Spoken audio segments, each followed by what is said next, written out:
Good morning, students. Today we are going to learn grade 6, lesson 1 food. Where does it come from? So, you all know that food is the basic and essential requirement of all living organisms on the planet. Without food, nobody can live.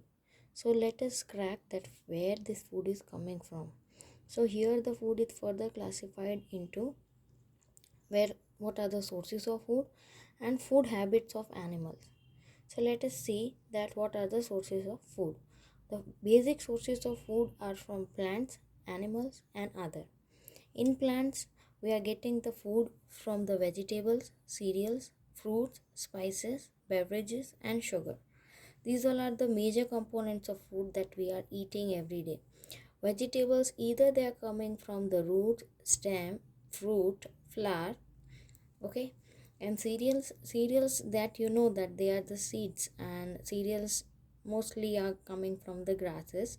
Then wheat, rice, barley, ragi, maize.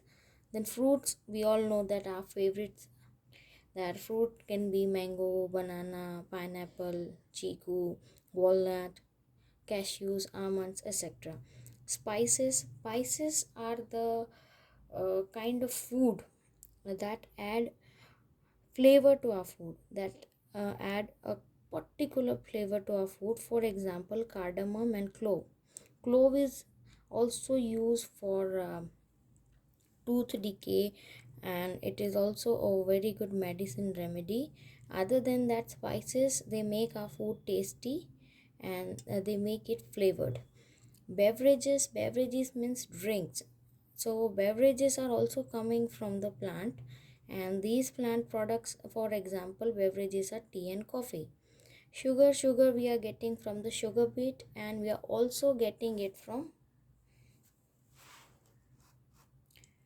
other than sugar beet, we are also getting it from sugar cane. Now animals are also providing us food. Animals are providing us milk, egg, honey, meat and fish. So milk we are getting from normally from the domestic animals like cow, goat, buffalo, sheep. Eggs we are getting from hen and duck. Generally these eggs are eaten by human beings. Honey we are getting from honeybees. As you know that honeybees prepare the nectar, they prepare the beehive, and in that beehive we get the honey. And honeybees, they prepare their honey with the help of nectar. Nectar is the sweet juice from the flowers.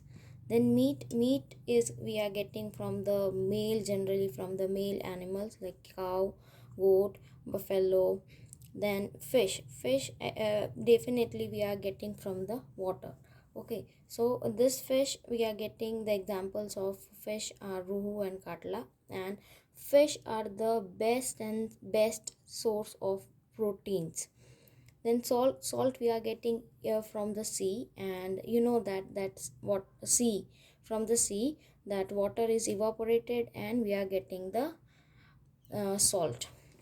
Then food habits of animals. Food habits, according to the kind of food they eat, the animals are further divided into herbivore, carnivore, omnivore, decomposers, scavengers and parasites. So as the name indicates, herbivore, herb means plants. So animals that eat only plants are called herbivores. Example, cow, goat, sheep, buffalo. Then carnivore are the animals that eat other animals as their food. So examples are tiger, lion, foxes. Then omnivores, tiger, lion, cheetah, etc. Omnivore are the animals that eat both herbivores as well as omnivore, they eat herbs as well as carnivore. It means they eat both. They eat plants also and they eat animals also. That is why they are called omnivores. Examples are bear and foxes. And crow is also an omnivore. Decomposers, they help in decomposing. For example, they break down the food into simple substances. The examples are ants, vulture, fungi. Decomposers, for example, they live in soil, and what they do, they convert that dead body into smaller chunks, and that is going to added in the form of fertilizer for the soil. So they help in cleaning. Decomposers and scavengers helps in cleaning the environment. Scavengers are the one which eat dead bodies of animals. Okay, the dead bodies of animals, examples are crow, vultures. Then parasites, they are the one which eat everything, but in return they do not give anything back to the host animal or host plant. So examples are leeches and hookworms. So parasites basically going to harm whoever they will attach to. The next, let us summarize what we have learned.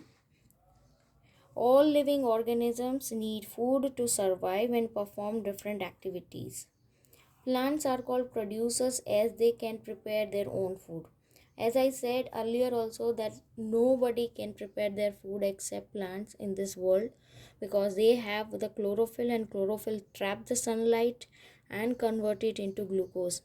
Both plants and animals provide food for us, that is human beings and animals. Different parts such as roots, stem, leaves, flowers, seed and fruits are provide food for us.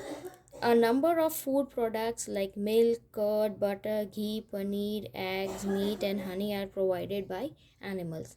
I hope you enjoy the chapter, and within I think 6 minutes we have covered whole chapter notes. Thank you. Have a nice day.